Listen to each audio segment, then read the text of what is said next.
promise to make you all so proud of me, and I will see you in Ottawa. Thanks.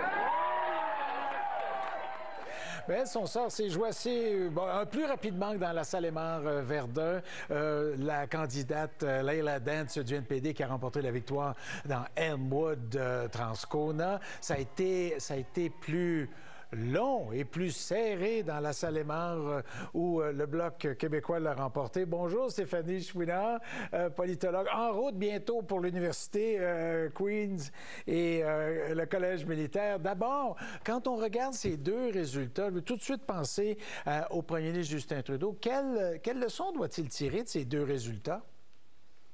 Oui, pour Elmwood-Transcona, la surprise n'était pas très grande. C'est une circonscription qui a élu les néo-démocrates 5 sur 6 fois depuis que la circonscription a été créée.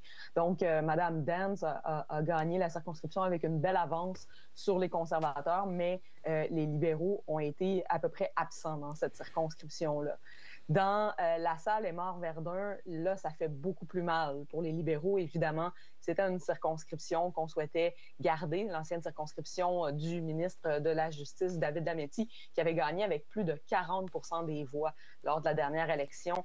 Et là, ça s'est joué au coude à coude. On prédisait une bataille à 3, mais réellement, là, ça a été très, très serré. 28 % pour le bloquiste Louis-Philippe Sauvé qui a remporté à 100 quelques voix devant la libérale Laura Palestini, qui a remporté 27,2 % des voix et 26 % pour Craig Sauvé des néo-démocrates. Donc, vraiment, ça s'est joué à quelques portes près. Oui, mais les trois candidats, il y avait 3 candidats en moins de 2 % d'écart du vote. Alors, ça reste très serré. Puis je reviens quand même là-dessus, mais je me dis, avec une avance, avec un recul sur les conservateurs de 20 % M. Trudeau, j'aurais pensé que ça aurait été la catastrophe pour le parti dans la salle Aymar-Verdun, même si Paul Martin a déjà été le député pendant plusieurs mois. Finalement, c'est presque étonnant là, que le vote libéral résiste. Bien, si on considère que David Lametti avait gagné cette circonscription-là avec plus de 40 % des voix, c'est quand même un énorme recul pour les libéraux. Habituellement, c'est une victoire facile dans cette circonscription-là pour les libéraux. Les conservateurs dans cette circonscription-là ont récolté à peu près le reste là, des voix, c'est-à-dire 11 %, donc très loin derrière. On voit que pour les conservateurs, là, il y a encore beaucoup de travail à faire sur la province québécoise si on veut vraiment être compétitif dans certaines circonscriptions. Mais pour les libéraux, c'est un peu une version 2.0 de ce qui s'est passé dans Toronto-Saint-Paul plus tôt cet été au mois de juillet, où finalement ça s'est joué au coude à coude entre conservateurs et libéraux. Mais c'était aussi une circonscription, une forteresse libérale où on était habitué de gagner avec 40, voire presque 50 % des voix et où on s'est retrouvé deuxième. Mais est-ce que ça va ajouter de la pression sur M. Trudeau pour qu'il quitte sa position ou qu'il change de cap complètement et rapidement dans sa gestion du parti?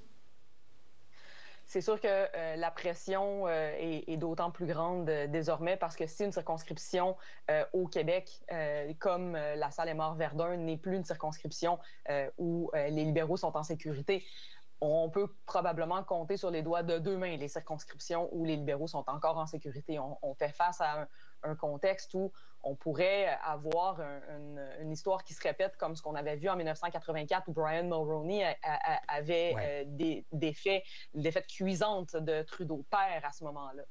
Donc, franchement, ce sera curieux de voir si les demandes que M. Trudeau se récuse, laisse sa place à quelqu'un d'autre avant les prochaines élections, se répéteront ou si on décide finalement de laisser cette discussion-là tranquille dans les circonstances où on a perdu, évidemment, la confiance tacite des néo-démocrates et où une élection pourrait avoir lieu, en théorie, beaucoup plus tôt que ce qu'on souhaiterait. Bon, 2 mots sur le Bloc québécois. C'est pas insignifiant. Un 2e député dans Montréal. Généralement, c'est bon, il y en avait qu'un seul jusqu'à maintenant. Est-ce que ça va solidifier M. Blanchette dans ses positions de vouloir défendre le Québec et de se retenir la première tentation, peut-être, il n'a jamais dit que c'était ça, là, mais de défaire un gouvernement sur une motion de confiance? C'est certain que pour l'équipe bloquiste, la victoire d'hier, ça leur donne une position renforcée vis-à-vis du gouvernement. On avait déjà entendu M. Blanchet depuis les dernières semaines à de nombreuses reprises dire qu'il ne souhaitait pas danser au son de la musique de Pierre Poilievre et tenter de déclencher une élection plus tôt que tard, mais ça leur donne une position de force certainement pour négocier au cas par cas une entente avec le gouvernement dans les prochaines semaines, les prochains mois. Bon, bien, ça sera à suivre. Il y a un point de presse d'ailleurs à 10h30 de M. Blanchet ce matin. Alors, peut-être qu'il nous en dira davantage ou un peu plus long là-dessus. Merci beaucoup d'avoir été disponible encore une fois ce matin. Je vous en prie. Bonne journée. Au revoir.